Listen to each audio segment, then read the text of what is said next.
তিনটা যুবক আমার বন্ধুগণ কোন এক যাত্রা পথে যাইতেছিলেন। ভাইজান যাইতে যাইতে যাইতে যাইতে হঠাৎ করে একটা প্লাবন ঝড় শুরু হয়ে গেল। আমার বন্ধুরে আল্লাহ দে বলেছে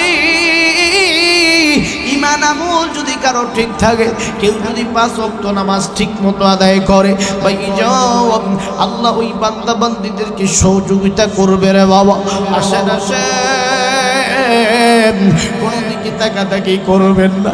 এই তিনটা যুবক দেখলেন বিশাল ঝড় তুফান শুরু হয়ে গেছে।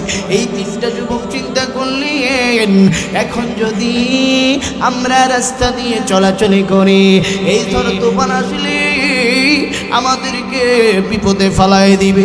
এই জন্য আমার বন্ধুরে এই তিনটা যুবক একটা গুহার ভিতরে গিয়ে ঢুকিয়া পড়ছে।